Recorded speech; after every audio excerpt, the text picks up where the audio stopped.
The smell of antiseptic hit me before anything else as I pushed open the side entrance of Riverside Memorial Hospital.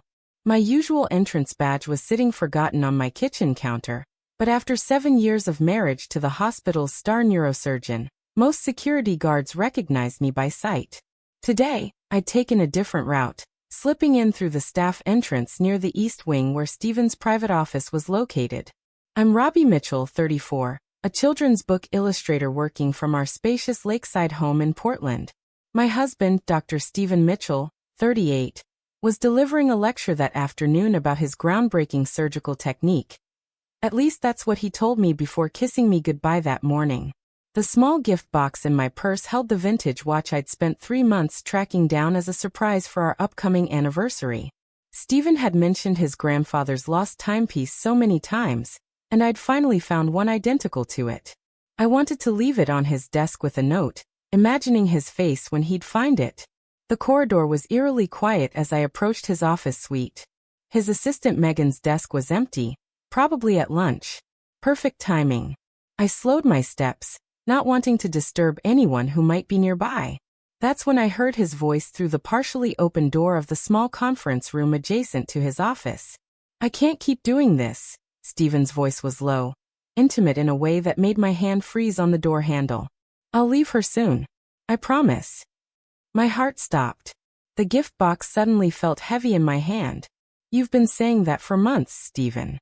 A woman's voice, smooth and impatient. "I'm getting tired of waiting." "She's been good to me, Jessica. I can't just walk out without a plan.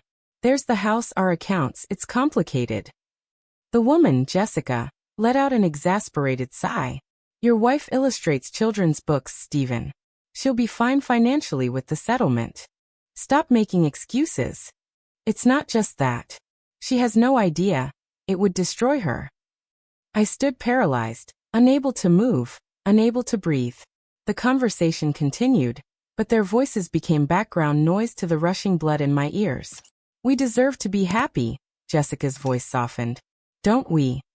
"Of course we do," Stephen replied. "That's why I've already spoken to a lawyer." A small gasp escaped my lips before I could stop it. The voices inside went silent.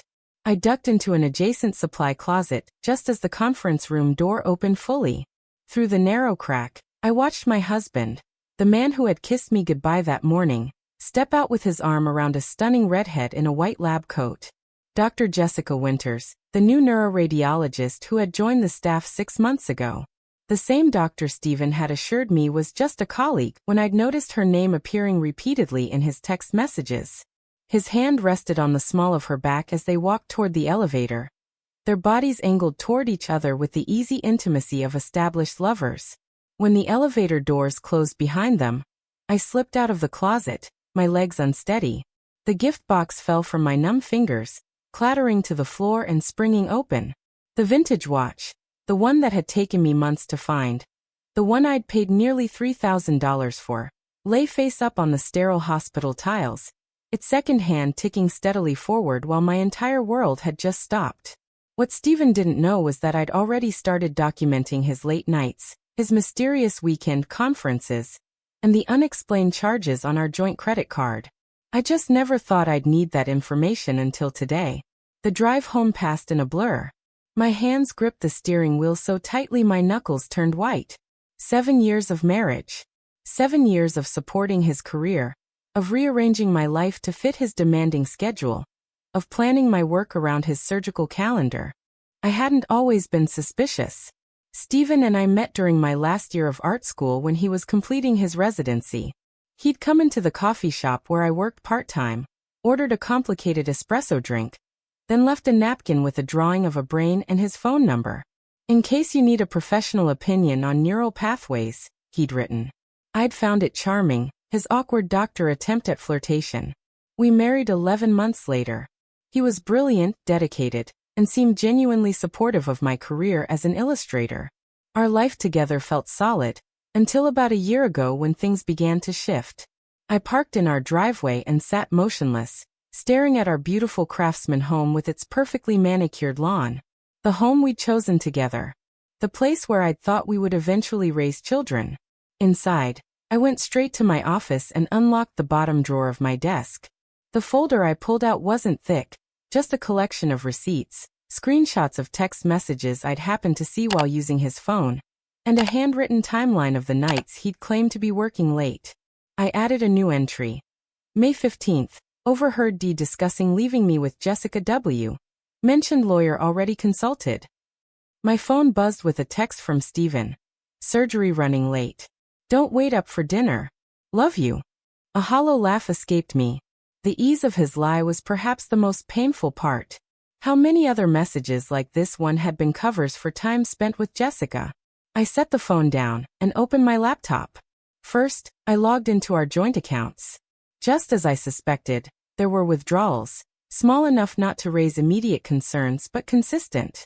Over the past 6 months, almost $40,000 had been methodically moved to an account I didn't recognize. Next, I checked our calendar app. Steven had been meticulous about keeping his schedule updated, another thing I'd loved about him. The shared calendar showed a neurosurgery conference in Chicago next weekend. I pulled up the conference website. No such event existed. My hands were steady as I took screenshots, downloaded bank statements, and printed email confirmations of hotel reservations that weren't in my name. I was no longer in shock. Something had shifted inside me, replacing the initial hurt with a cold, calculated focus. The doorbell rang, startling me from my research. Through the peephole, I saw Megan, Steven's assistant, standing on our porch looking uncomfortable. "Robbie, I'm so sorry to bother you at home," she said when I opened the door, her eyes not quite meeting mine. "Is everything okay? Is Steven all right?" I asked, playing the role of concerned wife. Megan shifted her weight. "He's fine. I found this on the floor outside his office." She held out the small gift box with the vintage watch. "I saw your name on the card inside and thought you must have dropped it." I took the box, noticing how Megan's expression held something beyond professional courtesy. Pity, perhaps. "Thank you," I said. I was going to surprise him. Megan hesitated. "Robbie, She stopped, clearly struggling with whatever she wanted to say. "You know, don't you?" I asked quietly. Her eyes finally met mine, filled with genuine regret. "I've wanted to tell you for months. I almost quit twice because of it. But I need this job, and he's my boss." "How long?" My voice remained surprisingly steady. "Almost a year. Since she joined the hospital." "A year. Not 6 months. A year of lies. He's planning a weekend with her in the Hamptons," Megan continued, lowering her voice. "Not Chicago. I booked the tickets myself before I realized what was happening." I nodded, processing this new information. "Why are you telling me this now?" "Because you deserve better. And because I'm leaving Riverside next month. New job at Seattle, Grace." She pulled a folded paper from her bag. "Here's the confirmation for the Hamptons reservation. The villa's under her name, but he paid for it." I took the paper, adding it to my growing collection of evidence. "Thank you, Megan." After she left, I returned to my office and opened the gift box. The vintage watch stared back at me, a perfect relic of a past that had never existed. I picked it up and felt its weight in my palm before placing it carefully in my desk drawer. Then I called Sarah Miller, my college roommate and now one of Portland's most ruthless divorce attorneys. "Becca? It's been ages." Sarah's voice was warm with surprise. "I need your help," I said simply. "And I need to know how to protect myself before my husband realizes I know he's planning to leave me." There was a brief pause before Sarah's tone changed from friendly to professional. "Tell me everything." What Steven didn't realize was that while he was plotting his escape with his mistress, I was already 10 steps ahead, building a case that would ensure he lost everything he was trying to hide from me. "The key is timing," Sarah explained the next morning as we sat in her downtown office overlooking the city. "From what you've told me, Steven is methodical. He wouldn't have mentioned a lawyer unless he's already put plans in motion." I nodded, pushing the folder of evidence across her desk. "He's been moving money gradually. Not enough to empty accounts, but significant amounts." Sarah flipped through the documents, her expression growing increasingly satisfied. "This is good, Robbie. Very good. Most clients come to me with suspicions but no proof. What's our next step? I asked. We need to document the assets before more disappear. And we need evidence of the affair that will hold up in court. She tapped her pen against the desk. Oregon's a no-fault state, but infidelity can influence property division, especially if he's used marital funds to support the relationship. I thought of the hotel receipts, the expensive dinner charges. He has. Perfect. Sarah smiled. The kind of smile that reminded me why she had such a fearsome reputation. Now this is important. You need to act completely normal. If he suspects he'll accelerate his plans. The thought of pretending everything was fine made my stomach turn, but I nodded. I can do that. Good. Because we're going to need about 2 weeks to get everything in order. Can you manage that? Yes, I said, more confidently than I felt. That evening, I prepared Stephen's favorite meal, herb-crusted salmon with roasted vegetables. I wore the blue dress he always complimented, arranged my hair the way he liked. When he walked through the door at 7:30, I greeted him with a glass of wine and a smile that felt like it might crack my face. This is unexpected, he said, kissing my cheek. What's the occasion? No occasion. Just missed you. The words tasted like ash in my mouth. Throughout dinner, I asked about his day, laughed at his hospital anecdotes, and purposely avoided mentioning the upcoming weekend. He seemed relieved by my cheerfulness, even reaching for my hand across the table. I've been so busy lately, he said, his eyes full of practiced sincerity. I'm sorry I haven't been more present. I understand, I replied, squeezing his hand. Your work is important. His smile in response nearly broke my resolve. This man, this liar who sat across from me, had once been my entire world. That conference in Chicago this weekend, he said casually, taking a sip of wine. I'm thinking of skipping the Sunday sessions and coming home early. Maybe we could do something together Sunday night. The audacity of his lie stunned me. He wasn't just going away with Jessica. He was already planning how to cover his return. That sounds lovely, I managed to say. I'll keep Sunday evening free. Later, as we prepared for bed, Stephen pulled me into an embrace. For a moment, I stiffened before forcing myself to relax in his arms. His hands moved to the zipper of my dress, and I closed my eyes, fighting the revulsion rising within me. I'm sorry, I whispered, stepping back. I have a terrible headache. Would you mind if we just sleep tonight? A flash of what looked like relief crossed his face, before he composed it into concern. Of course not. Let me get you some aspirin. As we lay in the darkness, separated by inches that felt like miles, I stared at the ceiling and methodically planned my next moves. The following days fell into a pattern. I played the role of oblivious wife perfectly while systematically gathering more evidence. I hired a private investigator recommended by Sarah to document Stephen's movements. I cataloged our assets, photographed valuable items, and secured copies of tax returns and investment statements. On Thursday, while Stephen was in surgery, I visited our bank and opened a separate account in my name only, transferring a portion of my personal earnings from our joint savings. Not enough to alert him, but enough to cover my immediate needs if things escalated quickly. Friday morning arrived. Stephen kissed me goodbye, his overnight bag packed for his medical conference in Chicago. I'll call you when I land, he promised. Have a safe flight, I replied, watching him walk to his car. As soon as he drove away, I contacted the private investigator. He's headed to Portland International, Jake confirmed over the phone. I'll track him through security and confirm which flight he boards. 2 hours later, Jake called back. He's on the 11:20 to JFK, not O'Hare. Want me to have my New York associate follow him from there? Yes, I said without hesitation. I need photos. Clear ones. That evening, alone in our house, I received the first images. Stephen and Jessica arriving at the Hamptons villa, his arm around her waist, both laughing as they carried their luggage inside.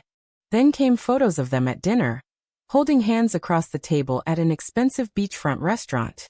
The final image arrived near midnight, Stephen kissing Jessica passionately outside the villa, her hands tangled in his hair. Each photo was like a knife, but I saved them all to the secure cloud drive Sarah had set up. The next morning, I called Sarah. I have everything we need, I told her. What now? Now, she said, we prepare for war. What Stephen didn't know was that while he was enjoying his romantic weekend with Jessica, I was sitting in our home office shredding our prenuptial agreement.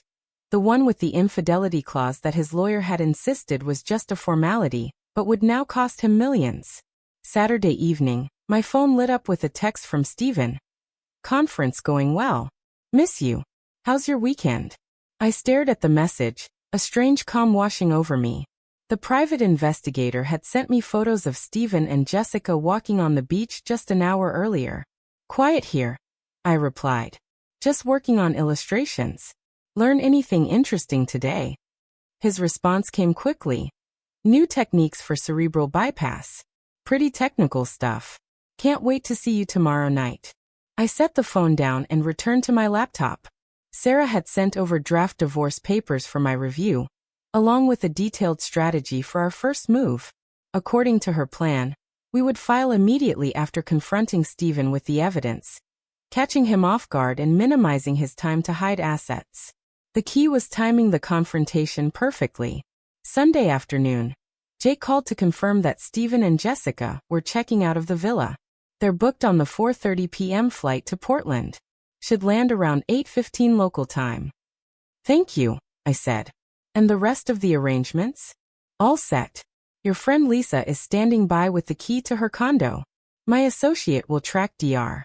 Mitchell from the airport and alert you when he's approaching your neighborhood. I spent the rest of the afternoon preparing.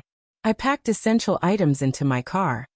Important documents, irreplaceable artwork, family heirlooms, and enough clothes for a week. Everything else could wait. At 8:45 p.m., Jake texted. Subject has landed and collected his vehicle. ETA to your location approximately 20 minutes. I took a deep breath and set the stage. In the living room, I arranged the evidence in a neat line on the coffee table. Bank statements showing the transferred funds, hotel receipts, screenshots of text messages, and finally, the photographs from the Hamptons weekend, enlarged and crystal clear. The vintage watch I'd planned to give him sat at the center, its face gleaming under the soft lamplight. At 9:12 p.m., headlights swept across the front windows as Stephen's car pulled into the driveway. I sat perfectly still in the armchair facing the door, my heart surprisingly steady. The key turned in the lock. Stephen stepped inside, his conference bag over his shoulder. He froze when he saw me sitting there, clearly not expecting me to be waiting up.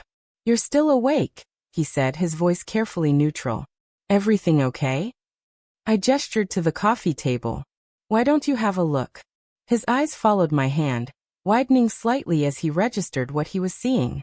His face paled, then quickly composed itself. The same clinical control I'd seen him exhibit during hospital emergencies. Robbie, he began, setting his bag down slowly. I can explain. Can you? I kept my voice even. Can you explain the money transfers? The hotel rooms? The lies about where you were this weekend? I picked up one of the photos. Can you explain this, Stephen? He stared at the image of himself and Jessica, his expression hardening. You had me followed? Yes, I admitted without remorse. After I overheard you and Jessica in the conference room at the hospital. I'll leave her soon, you said. Remember that. His eyes narrowed. You were at the hospital? When? Wednesday. I came to surprise you with this. I picked up the vintage watch. An anniversary gift. Identical to your grandfather's. Something like genuine regret flickered across his face. Becca. Don't. I cut him off. Don't call me that. Not anymore. He moved toward the couch, his doctor's mind clearly calculating the best approach to manage the situation. We should talk about this rationally. Rationally? I laughed, the sound brittle even to my own ears. Like how you rationally planned to leave me. Or how you rationally consulted a lawyer without telling me our marriage was over. It's complicated, he said, his tone shifting to one I recognized, the same voice he used with difficult patients. Calm, reasonable, slightly condescending. Jessica and I. It wasn't planned. It just happened. For a year? I challenged. Things don't just happen for a year, Stephen. He had the grace to look uncomfortable. I was going to tell you after I figured out the best way to handle things. I didn't want to hurt you unnecessarily. How considerate, I replied, my voice dripping with sarcasm. And the money you've been moving? Was that also to avoid hurting me? His expression changed, becoming more guarded. That's my income from private consultations. I'm entitled to manage it. Our prenup doesn't agree. Neither does Oregon law regarding marital assets. I leaned forward. You've made a mistake, Stephen. Several, actually. He stood abruptly. I think we should continue this conversation after we've both had time to calm down. I'll stay at a hotel tonight. That won't be necessary, I said, rising to my feet. I'm not staying here. Confusion crossed his face. What do you mean? I'm leaving. Tonight.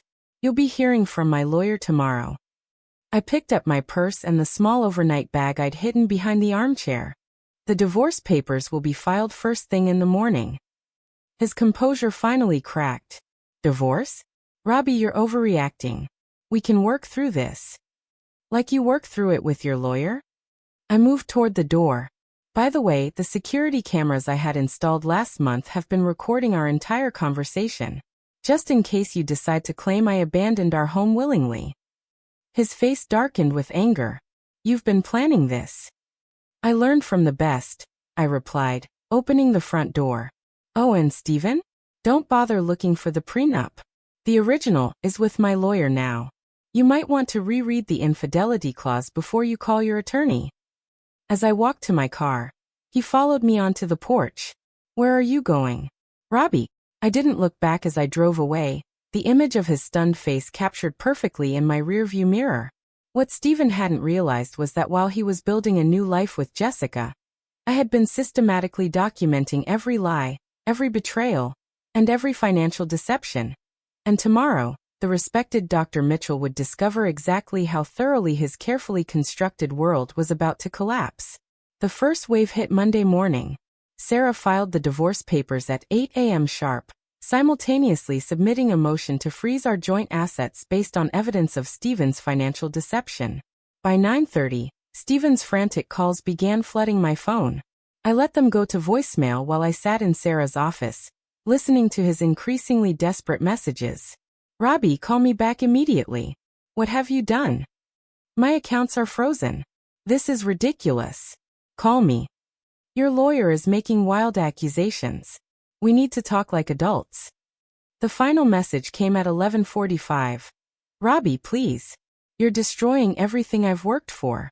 Let's discuss this reasonably. Sarah smiled as she played the last message. He's panicking. Good. Now we wait for his lawyer to contact us. How long will that take? I asked. Not long. I'd be shocked if we don't hear something by end of day. She leaned back in her chair. How are you holding up? I considered the question carefully. Better than expected. I'm angry, but mostly I feel clear. Like I've finally woken up from a fog. Sarah nodded approvingly. That clarity will serve you well. The next few weeks won't be easy. She was right. By mid-afternoon, we received a call from Martin Green, one of Portland's top divorce attorneys. He requested an immediate meeting to discuss a reasonable settlement before things escalate unnecessarily. Translation, Sarah said after hanging up. Stephen is freaking out and wants to contain the damage. We agreed to meet the following morning. I spent the evening in Lisa's guest condo, going through my emails and text messages from the past year, looking for additional evidence with new eyes. Every working late message, every canceled dinner plan, every weekend conference now formed a clear pattern of deception.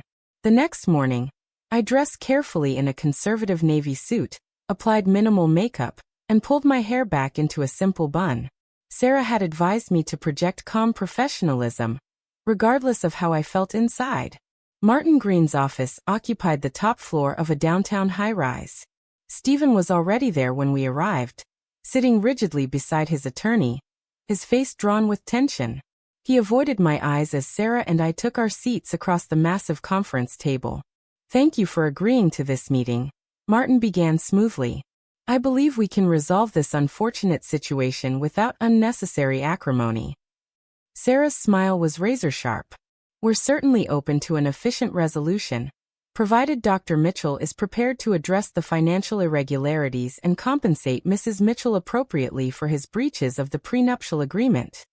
Stephen shifted uncomfortably. Martin cleared his throat. We contest the applicability of the infidelity clause. The evidence you've submitted is circumstantial at best.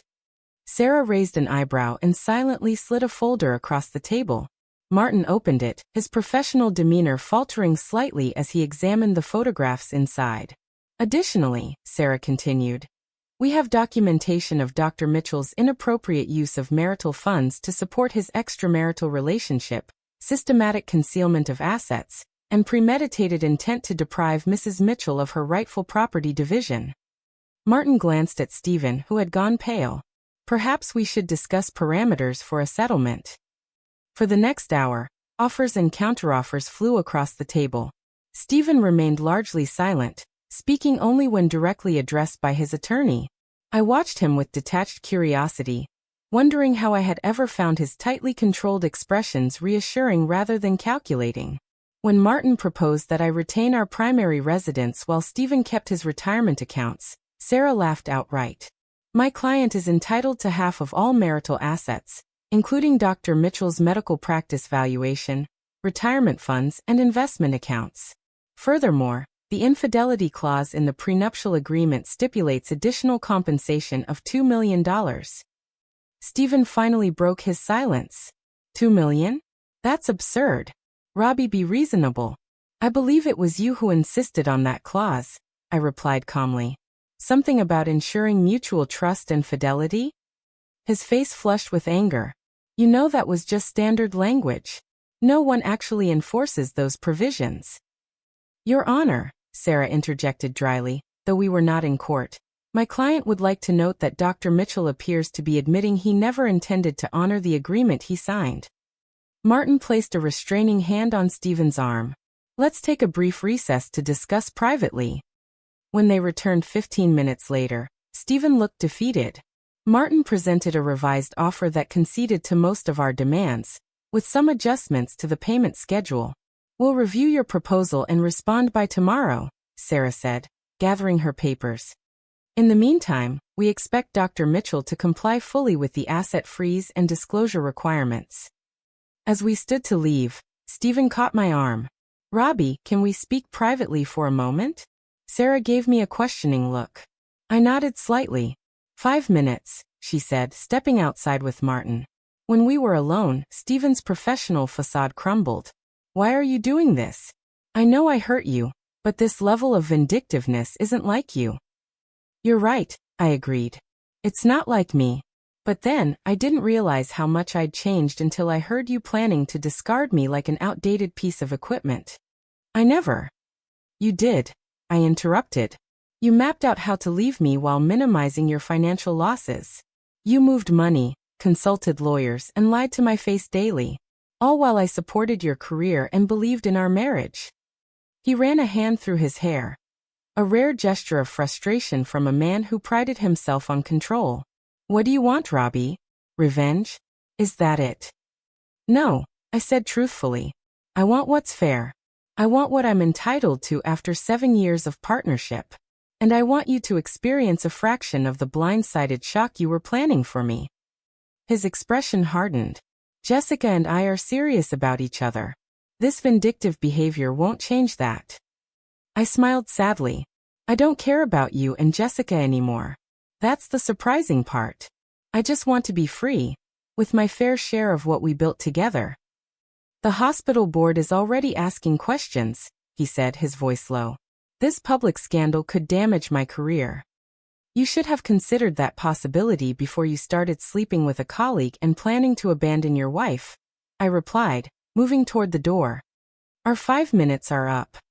What Stephen didn't know was that while he was focused on minimizing the financial damage of our divorce, I had already contacted several of his most prominent patients' families, who were now questioning whether they wanted a doctor with such questionable ethics handling their loved ones' brain surgeries. The settlement negotiations dragged on for another week. Stephen's initial shock had hardened into resentment, and he fought against each of our demands despite the overwhelming evidence against him. Sarah assured me this was normal. the anger stage of divorce grief, complicated by narcissistic tendencies common in successful surgeons. He still can't believe you outsmarted him, she remarked after a particularly contentious phone call with Martin. Men like Stephen aren't used to losing control of the narrative. On Friday afternoon, as I was sorting through some personal items Lisa had retrieved from our house, my phone rang with an unfamiliar number. Robbie Mitchell? A woman's voice, tentative yet determined. Yes, who's this? This is Jessica Winters. My heart skipped at the name. Stephen's colleague. I think we should talk. I sat down slowly. I'm not sure we have anything to discuss, Dr. Winters. Please, she said. Just 15 minutes. The cafe on Jefferson Street tomorrow at noon. I'll be alone. Curiosity won over caution. Fine. 15 minutes. I called Sarah immediately after hanging up. Don't go, she advised firmly. This could be a trap to get you to say something they can use against you. What could I possibly say that would undo the evidence we have? I asked. They're desperate, Sarah reminded me. Stephen's colleagues are whispering his reputation is taking hits, and the settlement we're pushing for will significantly impact his lifestyle. Just stay away. Despite her warning, I found myself at the cafe the next day, seated at a corner table with clear sightlines to all exits. Jessica arrived precisely at noon, looking less polished than in the hospital photos I'd seen. She wore jeans and a simple blouse, her red hair pulled back in a ponytail. She spotted me and walked over, her expression guarded. Thank you for coming. 15 minutes, I reminded her, checking my watch. Jessica nodded and sat down. I'm not here to defend Stephen or what we did. It was wrong, and I'm sorry for the pain it caused you. Then why are you here? I asked, keeping my voice neutral. She took a deep breath. Because there are things you should know before you finalize this divorce. Things Stephen won't tell you. My curiosity deepened. I'm listening. Stephen's in serious financial trouble, she said, leaning forward. He made some terrible investment decisions last year. Cryptocurrency, tech startups that failed. He's lost over $1 million. This was unexpected. Our financial disclosures don't show those losses. Because he's been hiding them, Jessica explained. Using new loans to cover old debts, moving money between accounts. He's barely staying afloat. I studied her face, looking for deception. Why are you telling me this? She looked down at her hands. Because he's done the same thing to me. The money he promised would be there for our future together? It doesn't exist. Her laugh was bitter. I found out last week when he asked me to take out a loan against my condo to invest in our future. The pieces clicked into place. So you're not together anymore? No. Once I realized he was lying about his finances, I started looking deeper. Turns out I'm not the first colleague he's had an affair with. She pulled out her phone and showed me an email from a woman named Christina. She's an anesthesiologist who worked with Stephen 3 years ago. Their affair lasted almost a year before she discovered he was manipulating her financially. I read the email, a sick feeling growing in my stomach. This wasn't just about our marriage, it was a pattern. There have been others, Jessica continued. At least 2 that I've confirmed. Always professional women with good incomes, always with the same pattern of emotional manipulation and eventually, financial entanglement. Why didn't Christina report him? I asked. Same reason most don't. Fear for her professional reputation, embarrassment, his threats to counterclaim harassment. Jessica put her phone away. Stephen's very good at making people feel they're equally responsible for his behavior. I recognized the truth in her words. How many times had I blamed myself for his distance, his irritation, his absences? I'm not asking for forgiveness, Jessica said, standing up. But I thought you deserved to know exactly who you're dealing with. Don't settle for less than everything you're entitled to. He'll try to hide assets you don't even know exist. As she turned to leave, I called after her. Why now? Why are you really telling me this? She paused. Because I'm leaving Riverside for a position in Chicago. And because what he did to both of us wasn't right. Sometimes the only justice we get is the kind we create for ourselves. After she left, I sat in the cafe for another hour, processing this new information. Then I called Sarah. We need forensic accountants, I told her.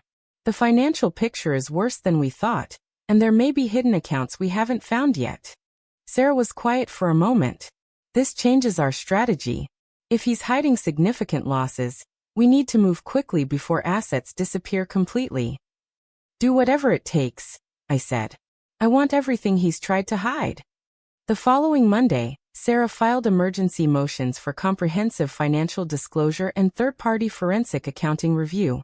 Stephen's lawyer fought against it, but the judge granted our request based on the evidence of already documented financial deception. The results came back within days, confirming everything Jessica had said and revealing even more. Stephen had indeed lost over $1 million in high-risk investments. He'd taken out second mortgages on properties I didn't even know we owned. He'd borrowed against his life insurance policy and medical practice. Most damning of all, he'd established a shell company in Wyoming that held significant assets he'd failed to disclose during our marriage. Assets that were legally half mine. When confronted with these findings during our next settlement meeting, Stephen exploded. "You're destroying everything," he shouted, slamming his hand on the conference table.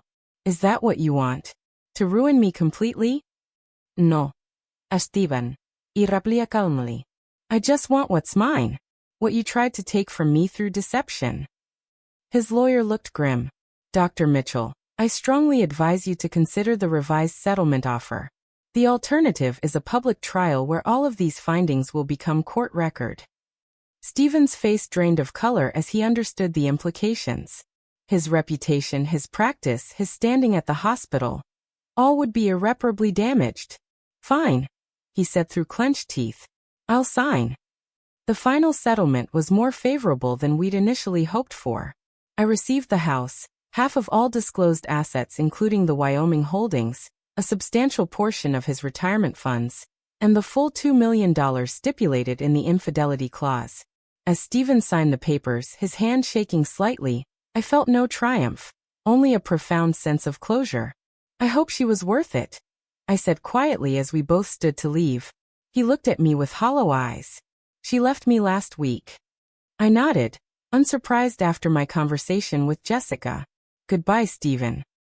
What Stephen didn't know was that while he was signing away millions in the settlement, I had already arranged for the hospital ethics committee to receive anonymous documentation of his pattern of pursuing and manipulating female colleagues, ensuring that his professional life would face the same scrutiny as his personal finances.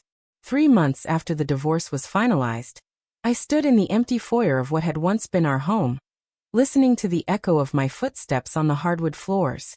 The house was sold, the final tie to my life with Stephen severed. The last quarter had been a whirlwind of change. After the settlement, I'd used part of the money to buy a small but charming cottage overlooking the Columbia River, far enough from our old neighborhood to avoid unwanted memories. I'd set up a proper studio for my illustration work and for the first time in years, found myself creating art that wasn't constrained by commercial deadlines or Stephen's subtle criticisms. Sarah had kept me updated on Stephen's situation, not out of malice but to ensure he complied with all settlement terms. The news wasn't good for him.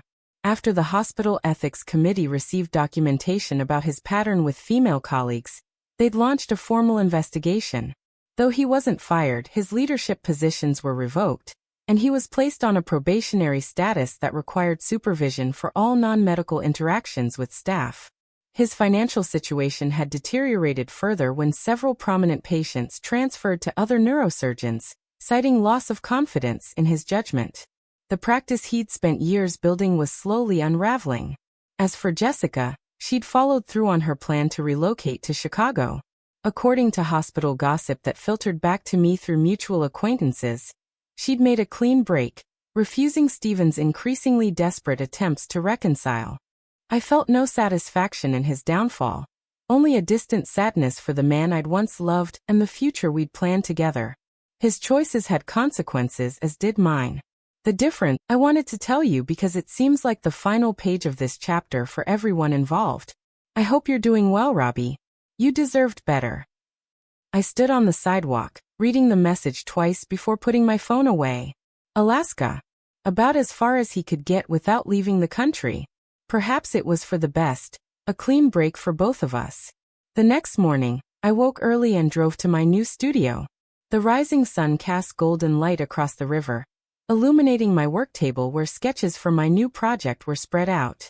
I'd created a character, a young girl who discovers she has the power to remake her world when the old one falls apart. As I picked up my pencil and began to draw, I realized I'd based her partly on myself. Not the woman who had stood frozen in a hospital corridor, hearing her husband plan to leave her, but the woman I had become since then. Stronger, clearer, and finally authentically myself. I worked through the morning, losing myself in creation. When my phone rang around noon, I almost didn't answer it. Robbie Mitchell? This is Elaine Donovan from Bright Star Publishing. I've just reviewed your portfolio, and we're interested in discussing a potential series with you as both author and illustrator. Would you be available to meet next week? I smiled, looking out at the river. Yes, I would. I have some ideas I'd love to share with you. After hanging up, I returned to my drawing. The girl in my sketch now stood taller, her face tilted toward a horizon filled with possibilities. What Stephen never understood was that by trying to discard me, he had inadvertently set me free. To discover my strength, reclaim my voice, and create a life more authentic and fulfilling than anything we had shared together. 1 year to the day after discovering Stephen's betrayal, I stood at the podium of a small independent bookstore, reading from my newly published children's book, The Girl Who Rebuilt Her World. The story of resilience and self-discovery had resonated with readers and critics alike, landing on several bestseller lists and opening doors I'd never imagined possible. As I looked out at the audience of parents and children, I caught sight of a familiar face in the back row. Lisa stood beside a tall man with kind eyes, Mark, the architect she'd mentioned months ago. I'd finally agreed to meet him for coffee last month, and to my surprise, found myself enjoying his company. We were taking things slowly, both of us cautious for different reasons, but there was a gentle possibility growing between us that I wasn't ready to dismiss. After the reading, as I signed books and chatted with readers, a small news alert popped up on my phone. Dr. Stephen Mitchell marries Dr. Jessica Winters in private Alaskan ceremony. Attached was a photo of them standing against a backdrop of mountains, both smiling for the camera. I set my phone aside without a second glance. Their story was no longer part of mine. I had built something new from the ruins of betrayal. Not just financial security or professional success, but a deeper understanding of my own resilience and worth. The woman who had once defined herself as Stephen Mitchell's wife now stood firmly as Robbie Mitchell, author, artist, and architect of her own happiness. And that wraps up today's story. Now we want to hear from you. Where are you watching from? Drop your city or country in the comments, and let's see how far these stories reach. If this story moved you or gave you chills, give it a like, share, and subscribe for more powerful stories. One last thing, rate the story from 1 to 10 in the comments. Your feedback helps us bring you even better ones next time. Thanks for watching. We appreciate you being part of this storytelling journey.